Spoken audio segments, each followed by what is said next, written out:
হাওড়ার মাসিতলা স্নানযাত্রা কিন্তু বেশ বিখ্যাত। চলুন তারই কিছু বিশেষ মুহূর্ত আজ আপনাদের সাথে শেয়ার করি। অনেক দূর দূর থেকে বিভিন্ন ক্লাবের মায়েরা আসেন গঙ্গায় স্নান করতে। স্নানের পর মা শীতলার পুজো হয় মহা সমারোহের সাথে। এখানে মা শীতলা পালকিতে করে স্নানযাত্রায় বের হন, আর এই পালকি বহন করা কিন্তু ভাগ্যের ব্যাপার। তাই ভক্তেরা প্রতি বছর এই দিনটির জন্য অধীর আগ্রহে অপেক্ষা করে থাকে। রাস্তার দুধারে ভিড় করে ভক্তেরা দাঁড়িয়ে থাকে মাকে এক ঝলক দেখবে বলে। এই যে এক মা চলে এসেছেন। সকল মায়েরা যাচ্ছেন বাধাঘাটে, সেখানে গঙ্গা স্নান করে ফিরবেন। যাওয়ার পথে পড়ে এই শীতলা মন্দিরটি। এটা রয়েছে বেলগাছিয়ায়। সকল মায়ের পালকি এসে থামে এই মন্দিরের সামনে। এখানে 2-5 মিনিট দাঁড়িয়ে মায়ের পালকি আবার চলতে শুরু করে। এক মা যেতে না যেতেই আরেক মা এসে হাজির হলেন।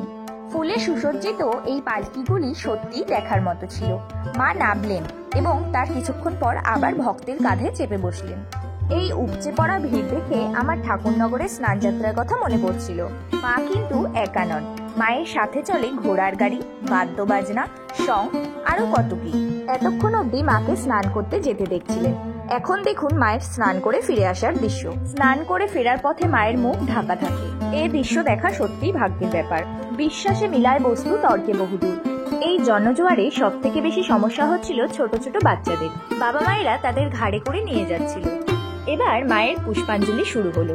ভক্তরা গতদিন গঙ্গা স্নান করে আজ উপোস করে পুজো দিচ্ছে। ফুল নেওয়ার জন্য তারা হাত বাড়িয়ে রয়েছে। আলোকসজ্জিত ঘোড়ার গাড়িগুলি যেভাবে ভিড় ঠেলে এগিয়ে যাচ্ছিল, তাতে তাদের প্রশিক্ষণ সত্যিই প্রশংসনীয়। আর ঘোড়ার গাড়ির পেছনে রয়েছে বাদ্যবাজনা দাঁড়েরা। এখানেও দেখলাম বাচ্চাদের খুব সুন্দরভাবে ভগবানের রূপ দেওয়া হয়েছে। তবে এটা ঠিক, ভোলে বাবা, মা কালী, রাম সীতা সকলকে একসাথে দেখতে পেয়ে ভারী মজাই হচ্ছিল। এরপর চিড়িয়াখানা না গিয়েও অনায়াসে দেখে নিলাম বাঘ ভাল্লুক মহাশয়দের। এগুলো আমি বহুকাল পর দেখলাম। শেষ দেখেছিলাম রথের মেলায়। শুধু বাচ্চারা নয়, বড়রাও এই রোড শো দারুণ উপভোগ করছিল।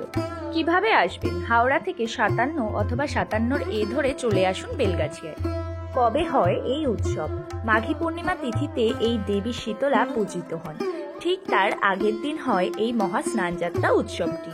তবে ওই 2 দিন এই রুটে সকল প্রকার যানবাহন চলাচল নিষিদ্ধ থাকে, তাই কেবলমাত্র ট্রেনই ভরসা। এই দিন পুজোর মণ্ডপে মণ্ডপে বাচ্চা থেকে বুড়ো সকলকে বিনামূল্যে আইসক্রিম, কোল্ড ড্রিঙ্কস, পোলাও, লুচি, আলুর দম দেওয়া হয়। আর কিছু খাই বা না খাই, ফেরার পথে আমরাও 2টো আইসক্রিম নিয়ে নিলাম। রাত তখন 9:30। আইসক্রিম খেতে খেতে বাড়ি ফিরলাম। ফিরতি পথে পাড়ার পুজো মণ্ডপ থেকে মায়ের জন্য প্রসাদ নিয়ে নিলাম। তোমরা কিন্তু অবশ্যই চ্যানেলটা সাবস্ক্রাইব করে দিও।